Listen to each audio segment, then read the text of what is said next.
আমি শুনি প্রত্যেকদিন রাত হলেই আমার বাসুর আমার গায়ে হাতে সরিষার তেল মালিশ করে দিত। আর যখনই আমার বাসুর তেল মালিশ করত, তখনই আমার ভীষণ ইচ্ছে করত। কারণ আমার বাসুর একজন সুদর্শন যুবক ছিলেন। তাকে দেখে যে কোনো মেয়েই প্রেমে পড়ে যেত।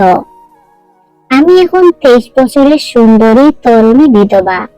আমার 3 বছরের একটা মেয়ে আছে।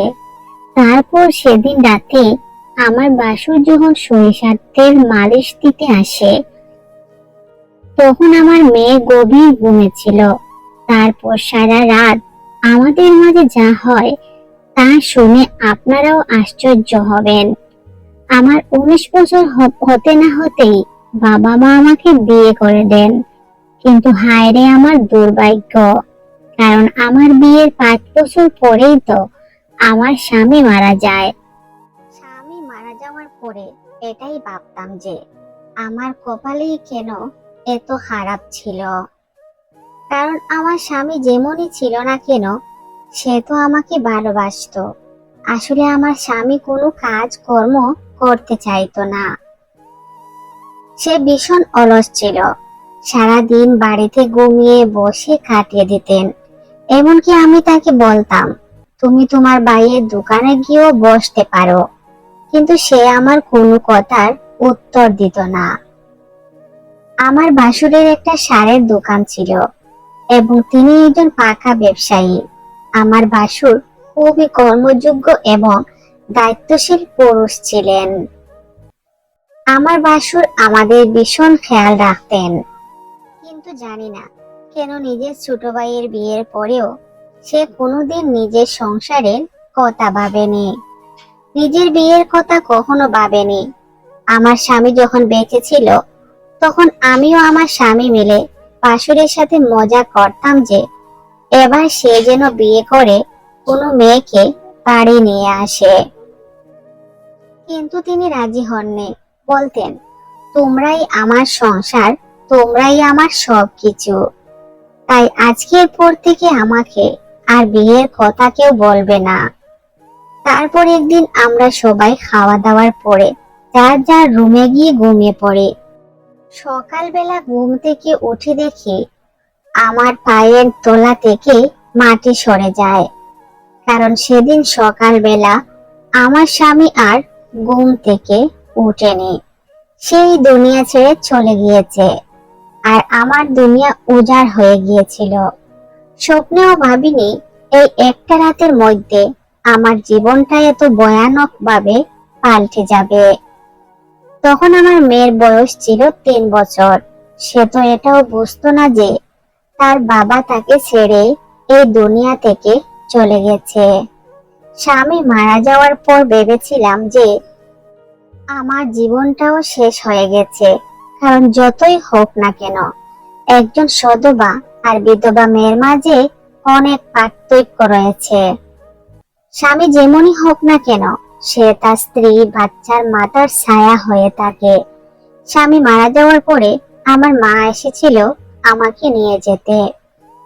কিন্তু সেদিন আমার বাসুর আমার বাবা মায়ের সামনেই আমার মাথায় অনেক ভালোবেসে হাত বুলিয়ে দিয়ে বলেছিলেন, সুমি কোথাও যাবে না, সুমি এই বাড়িতেই থাকবে, এই বাড়িটা তো সুমির। বাসুর আমার বাবা মাকে বলেছিলেন, তুমি আর সোনামা যদি এই বাড়ি থেকে চলে যায়, তাহলে আমি এটা কিভাবে থাকবো? আপনারা এটা ভেবেছেন, তাই আপনারা একদম নিশ্চিন্তে থাকবেন। আমি ওরা দুজনের খেয়াল রাখবো, তাদের কোনো কষ্ট হতে দেব না। সেদিন বাসুরের কথা শুনে আমি আর বাবা মায়ের সাথে যাইনি। একদিন স্বামীর কথা মনে হওয়াতে জানালার কাছে বসে মেয়েকে জড়িয়ে ধরে কাঁদছিলাম। ওই সময় আমার কান্নার আওয়াজ পেয়ে আমার বাসুর থালায় কিছু খাবার নিয়ে আমার ঘরে প্রবেশ করেছিলেন। কারণ স্বামী মারা যাওয়াতে আমি 2-3 দিন ধরে না খেয়েছিলাম। তারপর সেদিন রাতে আমার বাসুর আমার হাত ধরে বিছানায় বসিয়েছিল আর আমার মেয়েকে নিজের কোলে নিয়ে স্নেহ করছিলেন। আমার মেয়েকে বাসুর ছোট থেকেই সোনামা বলে ডাকতেন। তখন আমার মেয়েকে কোলে বসিয়ে খাওয়ান এবং তাকে ঘুম পাড়িয়ে দেন। তারপর আমার পাশে বসে অনেক আদর করে আমার চোখের পানি মুছে দেন এবং আমার হাত ধরে বলেন, সুমি, একদম চিন্তা করো না, আমি তো আছি তোমাদের পাশে। তুমি আমার ভাইয়ের বিধবা হয়ে গেছো, এর থেকে কষ্টদায়ক কথা আমার কাছে আর কিছু হতে পারে না। তুমি যেমন তোমার স্বামীকে হারিয়েছো, ঠিক সেরকমই আমিও আমার স্নেহের ভাইকে হারিয়েছি। আমি আমার ভাইকে কতটা ভালোবাসতাম সেটা তুমি খুব ভালো করেই জানো। কিন্তু তা সত্ত্বেও বুকে পাথর রেখে সবকিছু মেনে নিতে হচ্ছে। আমার ভাইয়ের মেয়ে মানে আমার মেয়ে, তাই তোমার মেয়ে আমাকে বাবা বলে ডাকবে। তারপর আমার ভাসুর আমাকে অনেক আদর করে নিজের হাতে খাইয়ে দেয়। কিন্তু জানি না কেন সেদিন আমার ভাসুরের আমার প্রতি স্নেহ দেখে আমিও তার ভালোবাসায় উন্মুক্ত হয়ে পড়েছিলাম। ভাসুর আমার প্রতি এতটাই খেয়াল রাখছিল যে এসব দেখে আমি তার প্রতি আকর্ষিত হচ্ছিলাম। যতবার আমার মনের ভাসুরের প্রতি উল্টা পাল্টা ভাবনা আসতো, তখনই আমি নিজেকে আটকে রাখতাম এটা ভেবে যে আমি আমার ভাসুরের ভাইয়ের বিধবা স্ত্রী। তাই ভাসুরের প্রতি অন্য কিছু চিন্তা করা আমার জন্য পাপ। কিন্তু জানি না কেন আমি আমার এতটাই খেয়াল রাখতেন যে আমি দিন দিন আমার স্বামীর কথা ভুলতে শুরু করলাম।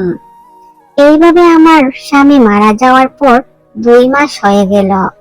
আর এদিকে এই 2 মাসে ভাসুরের আমার প্রতি যত্ন ও ভালোবাসা পেয়ে স্বামীকে বলতে শুরু করলাম। এদিকে আমার মেয়েও ভাসুরকে বাবা বলে ডাকতো। তারপর সেদিন যখন আমি আমার মেয়ের জামা কাপড় কাচার পরে ছাদে যাই কাপড় শুকানোর জন্য, তখন হঠাৎ করে আমার পা ফচকে সিঁড়ি থেকে পড়ে যায়। তাই আমার পা মচকে যায়। আমার পড়ে যাওয়ার আওয়াজ শুনতে পেয়ে ভাসুর আমার কাছে আসে। তখন দেখেন যে আমি পা মচকে যাওয়ার কারণে বেতায় নড়াচড়া করতে পারছি না। তখন আমার বাছুর কাছে এসে হাত ধরে ওঠানোর চেষ্টা করলেন। বন্ধুরা, কাহিনীর দ্বিতীয় অংশ শুনতে চাইলে কমেন্ট বক্সে প্লিজ জানিয়ে দেবেন।